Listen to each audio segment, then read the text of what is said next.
it's hard to protect people from things you don't see and you can't understand. I've said this before.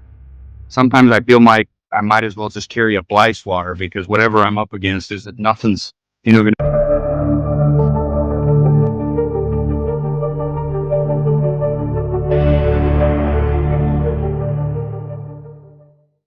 On the border of Skinwalker Ranch, Utah, reality starts to bend.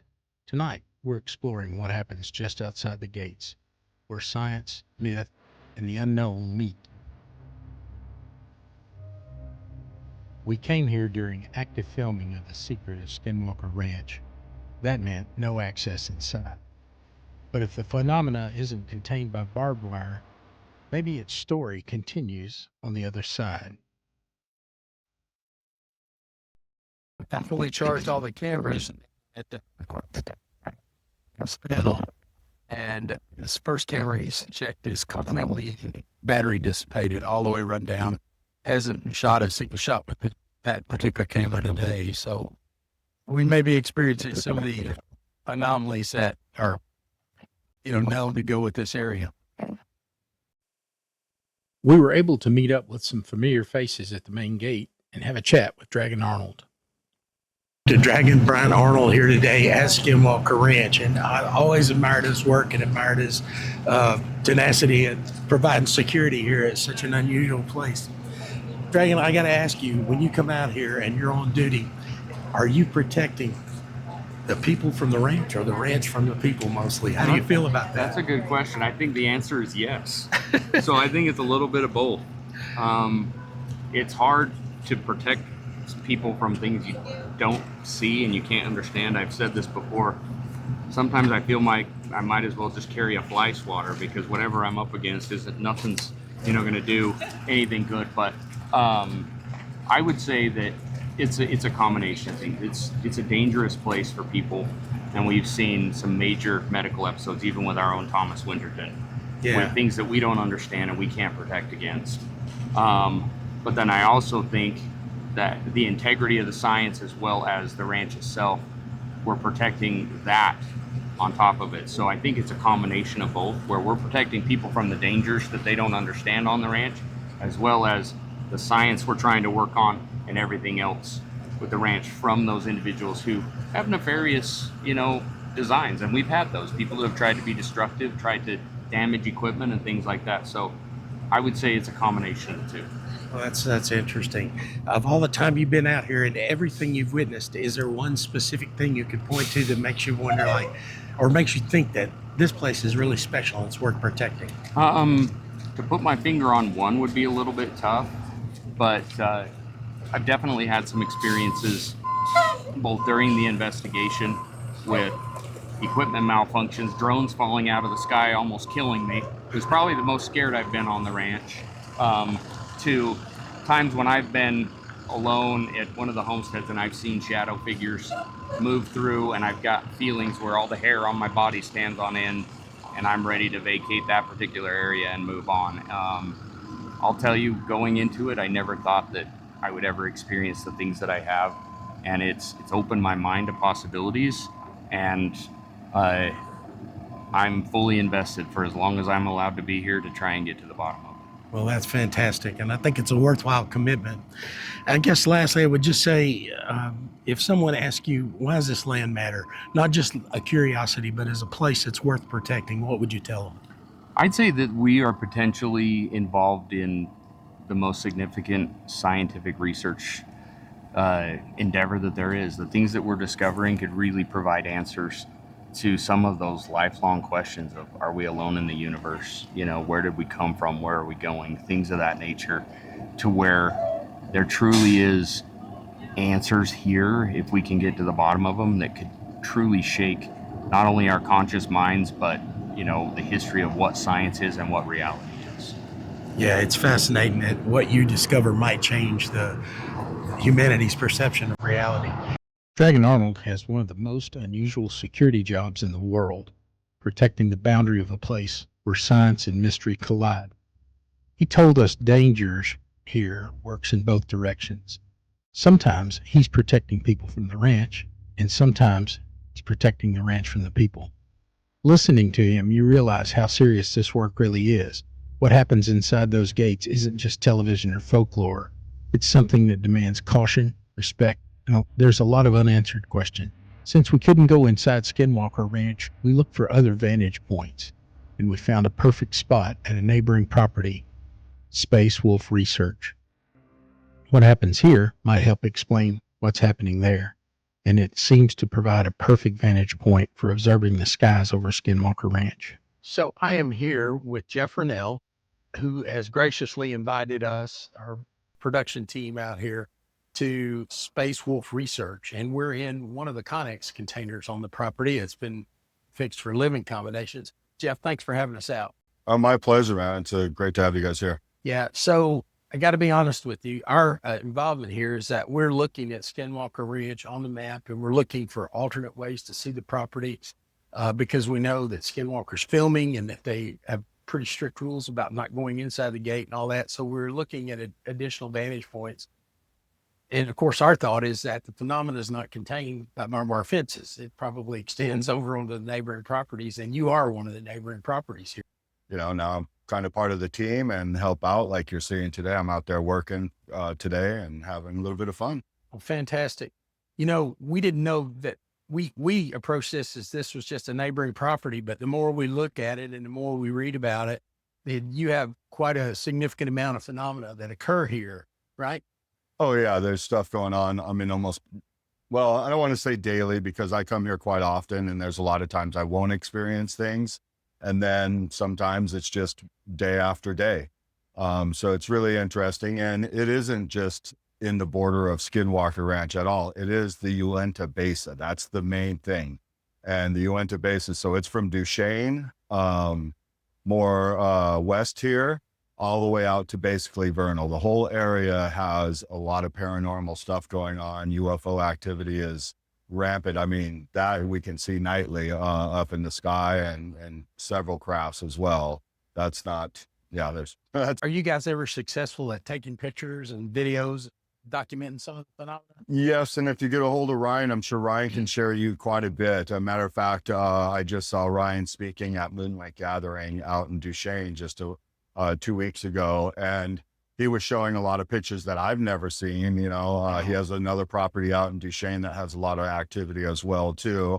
And he's sitting there mowing the lawn in the mowing rider, and he got a UFO just planted right up back behind his head. And he was doing something out here too, and the same thing, you know, another UFO right behind him. And so it's really interesting. And so he's captured a lot of good ones. As a matter of fact, this last week, he's captured quite a few nice, good images of UFOs. I don't know if he's shared them yet, but of course, anybody can go to Space Wolf Research on Facebook, and he's always posting the new stuff there. I don't want to say he captured a crypto just right outside here where we were just at when we came into this Con Act.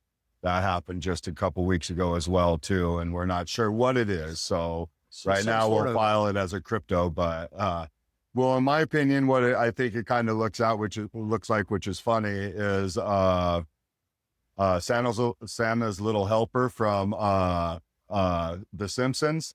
It kind of looked like that dog, in my opinion. Wow. But it was hairless. Really, really unique features on there. So they're still trying to figure out if anybody can determine what type of animal it is. Has there been a sighting of any kind of chupacabra type? What you're describing sounds like the classic description of a chupacabra. Well, it very well could be. We don't know. Again, it's unidentified at this moment. Ryan has felt like he can put up a chupacabra side now, so there is one right out on what we would call the murder cabin, just right out here. All right. Oh, the murder cabin. The murder shed of has murder to cabin. be a story now. We have to know the story of the murder shed. Well, that's what he's been calling it. I know at one point after he purchased this property, I believe he found a 50-gallon barrel full of blood in there. He's not sure how it got in there, but that's something you'd have to ask him just so he could give you the right details. I hate to go into somebody's story and butcher a story when it's, on this type of topic. Yeah, well, nothing speaks like the evidence itself. Is that barrel still here? No, I don't believe it is. He had a caretaker get rid of it because he wasn't on the property at that time. Wow, interesting. Yeah. Yeah, well, that's definitely worth checking out for sure. Yeah, well, fantastic. Well, I have heard about some shadow figures. Have you experienced any of that? Yes, I actually have. 2 years ago, matter of fact, it was during the Phenomenon. I come out here and I'm never scared. I got here the very first night was a Thursday night. I pulled in, and I was opening up the gate, and I just felt nervous. I just felt really unedged. And so I'm opening up the gate, get in here, close it all up. Back then, this wasn't here. So I used to always camp up on top of the hill, and that's where all the activity, a lot of the activity happens on top of the hill. And you were talking about points of view of Skinwalker and getting them. This actually was called Lookout Point before Ryan purchased it. A lot of the old researchers would come here and go on that hill because it gives you a great advantage point of Skinwalker, and you can see a lot of different things from that angle. When you say old researchers, are you talking about the Bigelow era researchers? Yes. So Ryan Burns is definitely one of them. He's one of the OG researchers here. He was researching the whole area before Skinwalker was really known as Skinwalker. He had an actual experience with the Skinwalker here. He did fly fishing and was a fly fisherman guy here and was looking for a new fisherman hole and had an experience with the Skinwalker. And of course, then it hooked him. And so he was always out here, you know, looking at things, and he ended up hooking up with another researcher, Ryan, and they used to go and hike around and, you know, in the Skinwalker Mesa back when Bigelow owned it and get chased off by security and stuff like that. And so get in here, I start setting up my tent, and for about 15 minutes, I just totally felt uneased. And then it just all of a sudden went away. I felt fine, went on with my knife, created a fire, did a little sky watch and stuff. Next morning, Ryan sends me a picture of this like weird energy snake in the air that was out for 5 minutes while I first got here and then disappeared. And it kind of lines up with the timing of when I was felt uneased. And so, you know, went through on with my day and everything, go out to Phenomenon for a couple of days. And then Saturday night I get here and I open up the gate, and again, now I'm worse than before. I feel I'm almost frightened. I'm afraid to get out of my car. So I pull up and I'm like, oh yeah, my friend Brent called. So I call my friend Brent just so I didn't have to get out of my car. Yeah. And I'm talking to my friend Brent for like an hour on the phone. And this is when I was telling you, I just bought a brand new FLIR thermal imaging camera, you know, high-end one. And I was using it for a month at my house, chasing around my cat. It worked perfectly. I mean, I was just amazed on how great it worked. I get out here, and as I'm talking to Brent, I break it out because I'm hearing wild dogs and coyotes or something out there. And I've never heard that before out here. So I break it out so I can start looking out into the field and stuff and see if I can see any packs of dogs. And as I did that, my thermal imaging just fried instantly. It's like whatever was out there did not want me to see it, is my opinion. Yeah. And so it fried it, and it's still fried to this day. I got to send it back to FLIR. So after I hang up with Brett, I'm like, oh my God, I got to get out of my car. I'm still afraid. But I'm like, hey, if I don't get out of my car and I sit here afraid, then I'm never going to be able to do this again. So I forced myself out of the car, start a fire. I'm sitting there for a while.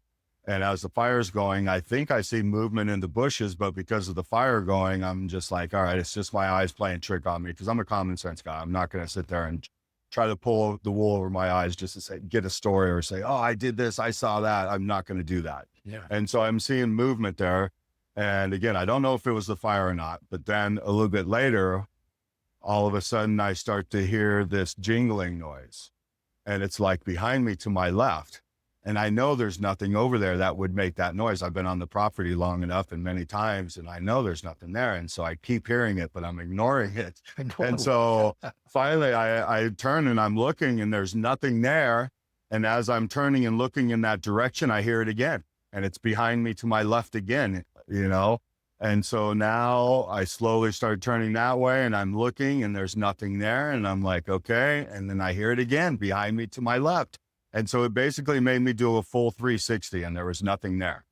My God. And so I'm like, okay. And then so I go to my car and I'm grabbing something out of my car. And again, I was up on the hill up there where we'll go in a little bit.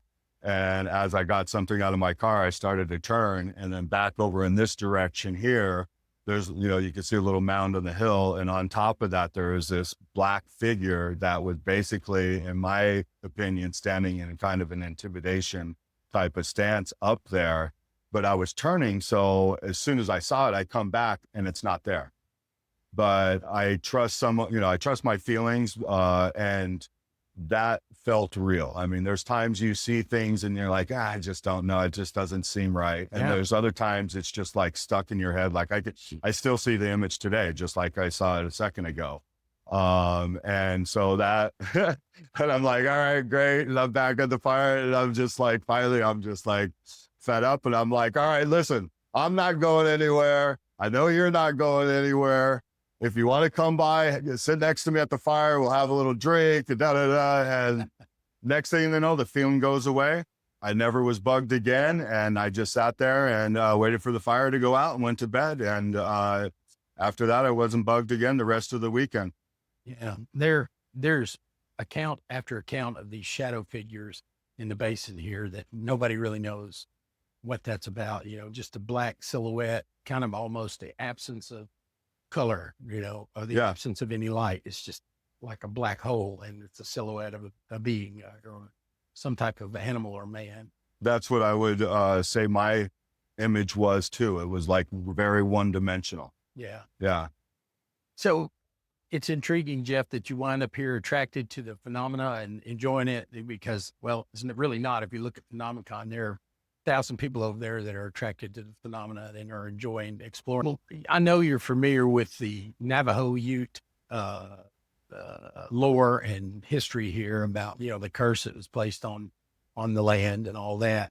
Do you feel like the Native American culture and whatever this phenomena is, are they blended? Are they just coexisting in the same space? Is it part of the same thing? Any thoughts on that? I believe something's out there. There's a lot to say. I don't know. It's hard for me to say because there's so much there that, we can go in many different directions. But I do believe that myth and everything that's out there about the Skinwalker is happening. How it's happening, that's the question. Yeah. Is it something that is a spiritual shaman type of deal, which I do believe can be plausible?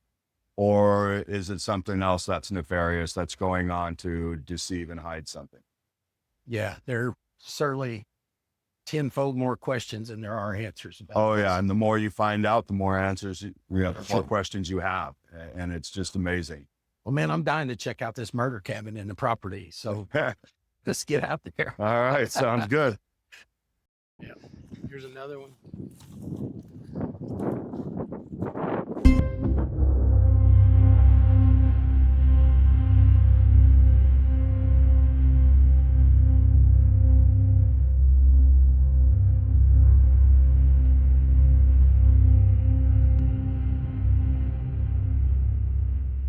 As we set out exploring the property, we headed toward the highest ridge where the view of the sky over Skinwalker Mesa appeared to be the best.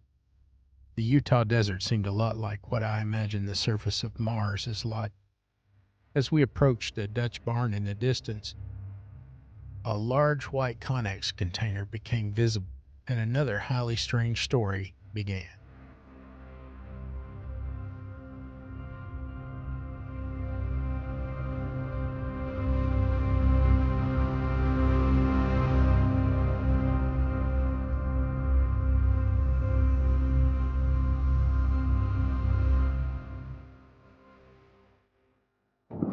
And then So this is this a living quarters here? This outbuilding type, the Dutch barn roof. it was.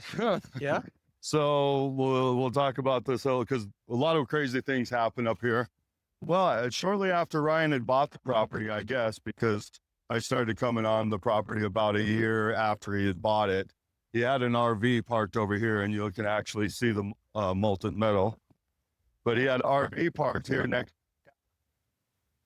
and a lightning bolt came down and struck the RV.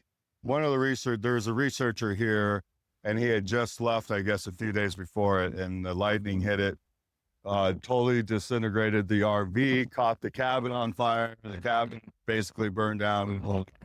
It was up. And so they've rebuilt the cabin now.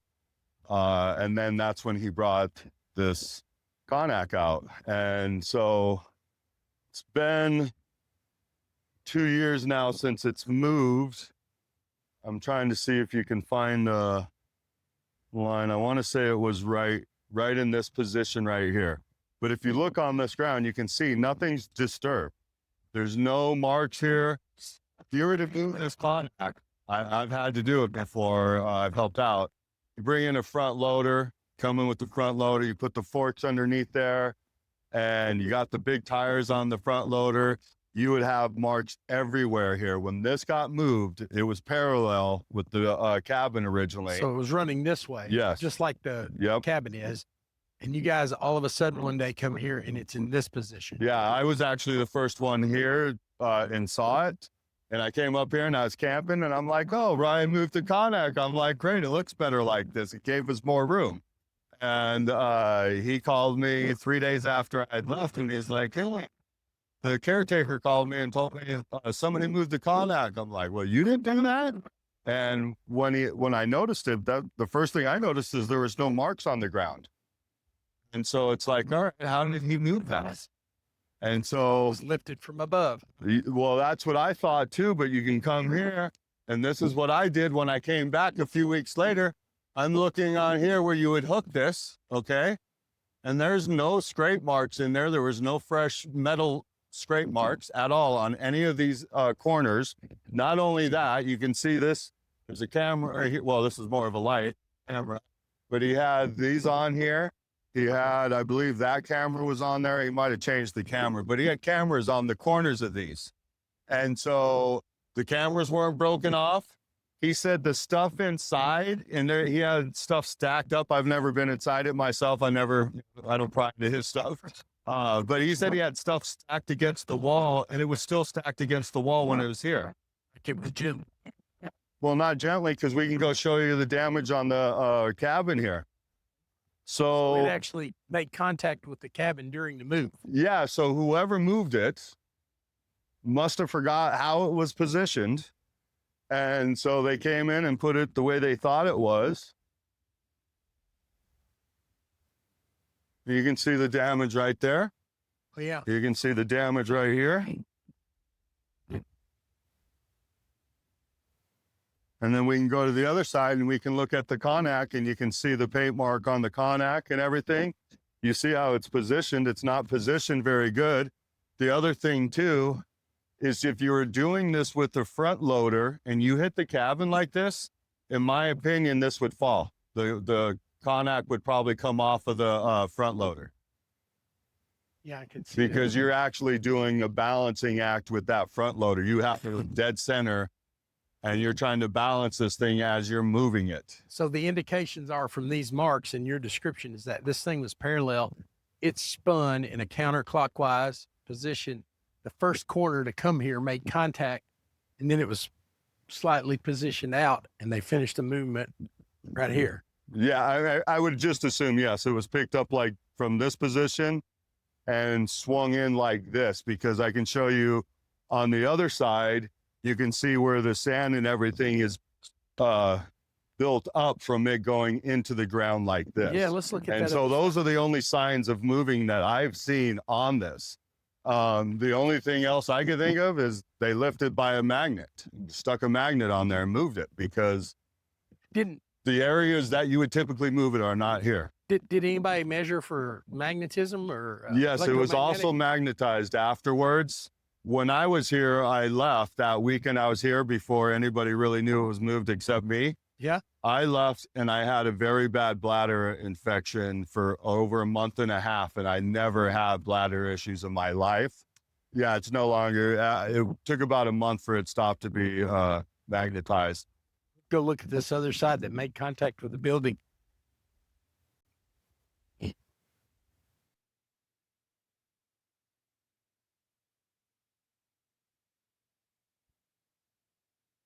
Here's a good example. You can see how the sand and everything is pushed up from this coming in this way like that. If you go look on the other side, it does not have that. You know, the bottom is revealed on the other sides. Like it pushed up a little berm here. Yep, you can see it right there. Yeah. Here's some of the molten metal from the RV. What's funny is when I had the meeting with Brandon Fugel, he gave me a picture of the lightning hitting the RV from their cameras. Oh my goodness. I saw the lightning strike.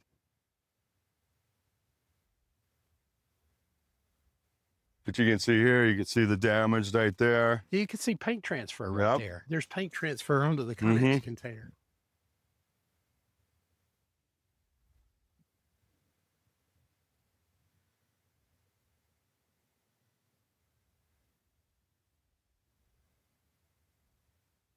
That's really interesting. And you've got some abrasion down here and paint transfer here. And you've got the red paint transfer from the roof up there. So this corner struck it.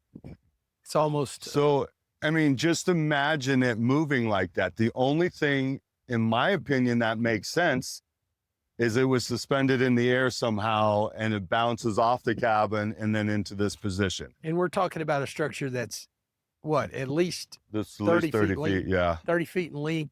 It's 10 feet tall, and it's made at its most strong points. It's reinforced with 1/2-inch steel. It has to weigh Oh, tons and tons. yeah, yeah. It's not something that just the wind willy-nilly blows around. No, and I can tell you, when I helped my friend move his Conac off of a job site, it was the most sketchiest thing I think I've ever was involved with. I mean, that thing's like rocking like this. He has the forks out as wide as he possibly can. Any little bit of wind and it's pushing it off of it. And if you were turning with it on the forks of a front loader and you hit the cabin like this, in my opinion, it would probably come off really easy. If not, we would definitely see marks in the ground from, you know, the front loader again and other things happening once it hit.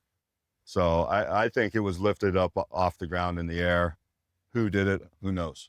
Yeah, it'd be interesting. I don't guess Skinwalker can see with that great a detail from their vantage points over there this far away, but who knows? Yeah, well, they got cameras everywhere. They can. When did that occur?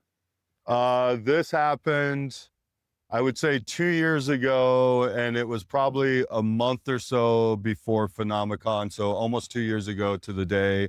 But it was about a month or so before Phenomenon then, because at that time I had come out a couple weeks in a row, and then I came to Phenomenon. So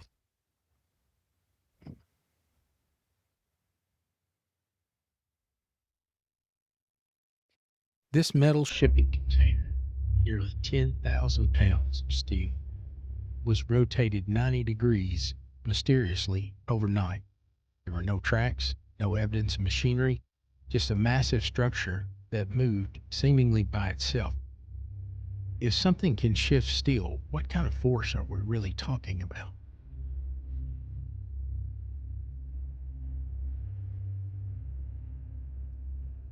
We left the Connex container behind and headed deeper onto the property, toward a more remote part of Space Wolf research where few people ever see. That massive steel container wasn't the last mystery waiting for us out here. As daylight faded, the stories grew stranger, and the air itself started to feel, well, charged. Join us in part 2. We stay through the night on the border of Skinwalker Ranch and witness something we still can't explain.